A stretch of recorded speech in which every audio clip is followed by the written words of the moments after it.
In today's video, I'm going to teach you how to enable privacy mode in Cursor AI 2025.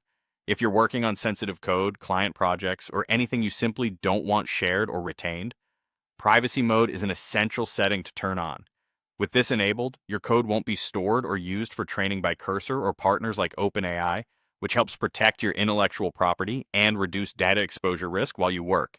Let's get you set up. Start by opening Cursor and heading straight to Settings. You can do this the quick way by pressing Command, Shift, and J together on a Mac, or Control, Shift, and J on Windows or Linux. If you prefer clicking, look for the small gear icon, typically found in the lower corner of the app interface, and select it to open Settings. Once Settings is open, navigate to the General tab. This is where Cursor groups app-wide preferences, including privacy and data controls.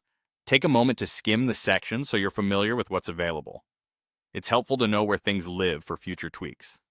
Now scroll down toward the bottom of the General tab. You're looking for the Privacy Mode toggle. It should appear as a simple switch. When you find it, flip the toggle to the on position. That's it. Privacy Mode is now active. From this point forward, Cursor will stop storing your code for training, and it won't be used to train partners either. This is particularly valuable if you handle proprietary algorithms, unreleased product features, security-related code, or confidential client work.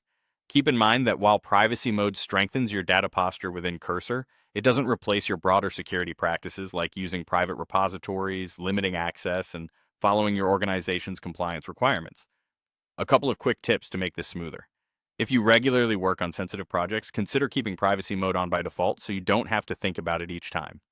And remember that keyboard shortcut, Command or Control, Shift, J, so you can jump into settings quickly whenever you want to double-check your configuration or update other preferences.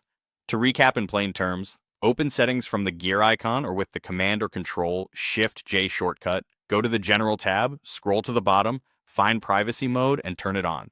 With that single switch, you've added an extra layer of protection to your workflow. Thanks for watching, and enjoy coding with greater peace of mind.